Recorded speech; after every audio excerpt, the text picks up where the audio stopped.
পার্শ্ব বা পরিবর্তিনী একাদশী। ব্রহ্মবৈবর্ত পুরাণে ভাদ্র মাসের শুক্লপক্ষের পার্শ্ব একাদশী মাহাত্ম্য যুধিষ্ঠির শ্রীকৃষ্ণ সংবাদে এই রকম বলা হয়েছে। যুধিষ্ঠির মহারাজ জিজ্ঞাসা করলেন, হে কৃষ্ণ, ভাদ্র মাসের শুক্লপক্ষের একাদশীর নাম কি? এই ব্রত পালনের বিধি কি এবং ব্রত পালনেই বা কি পুণ্যফল লাভ হয়? উত্তরে শ্রীকৃষ্ণ বললেন, হে ধর্মরাজ, মহাপুণ্যপ্রদা, সমস্ত পাপ হারিণী এবং মুক্তিদায়িনী এই একাদশী বাজপেয় যজ্ঞ থেকেও বেশি ফল দান করে। যে ব্যক্তি এই তিথিতে ভক্তি সহকারে ভগবান শ্রী বামন দেবের পূজা করেন, তিনি ত্রিলোকে পূজিত হন। পদ্মফুলে পদ্মলোচন শ্রী বিষ্ণুর অর্চনকারী বিষ্ণুলোক প্রাপ্ত হন। সাহিত্য ভগবান এই তিথিতে পার্শ্ব পরিবর্তন করেন, তাই এর নাম পার্শ্ব একাদশী বা পরিবর্তিনী একাদশী। যুধিষ্ঠির মহারাজ বললেন, হে জনার্দন, আপনার এ সকল কথা শুনেও আমার সন্দেহ পূর্ণরূপে দূর হয়নি।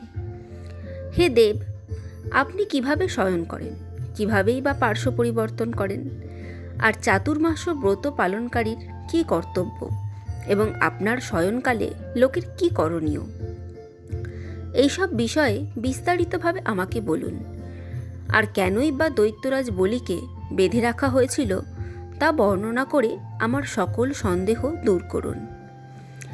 শ্রীকৃষ্ণ বললেন, হে রাজন, দৈত্যকুলে আবির্ভূত প্রহ্লাদ মহারাজের পৌত্র বলি আমার অতি প্রিয় ভক্ত ছিল। সে আমার সন্তুষ্টি বিধানের জন্য গো ব্রাহ্মণ পূজা ও যজ্ঞাদি ব্রত সম্পাদন করত। কিন্তু ইন্দ্রের প্রতি বিদ্বেষবশত সকল দেবলোক সে জয় করে নেয়। তখন দেবতাগণ সহ ইন্দ্র আমার শরণাপন্ন হয়েছিল। তাদের প্রার্থনায় আমি ব্রাহ্মণ বালক বেশে বামন রূপে বলি মহারাজের যজ্ঞস্থলে উপস্থিত হলাম। তার কাছে আমি ত্রিপাদ ভূমি মাত্র প্রার্থনা করেছিলাম। সেই তুচ্ছ বস্তু থেকে আরও শ্রেষ্ঠ কিছু সে আমাকে দিতে চাইলেও আমি কেবল ত্রিপাদ ভূমি গ্রহণেই স্থির থাকলাম। দৈত্যগুরু শুক্রাচার্য আমাকে ভগবান রূপে জানতে পেরে বলি মহারাজকে ওই দান দিতে নিষেধ করল। কিন্তু সত্যাশ্বয়ী বলি গুরুর নির্দেশ অমান্য করে আমাকে দান দিতে সংকল্প হল। তখন আমি এক পদে নিচের সপ্তলোক, আর এক পদে ওপরের সপ্তভুবন অধিকার করে নিলাম। পুনরায় তৃতীয় পদের স্থান চাইলে সে তার মাথা পেতে দিল। আমি তার মস্তকে তৃতীয় পদ স্থাপন করলাম। তার আচরণে সন্তুষ্ট হয়ে আমি সর্বদা তার কাছে বাস করার প্রতিশ্রুতি দিলাম। ভাদ্র শুক্লপক্ষিয়া একাদশীতে ভগবান শ্রী বামন দেবের এক মূর্তি বলি মহারাজের আশ্রমে স্থাপিত হয়।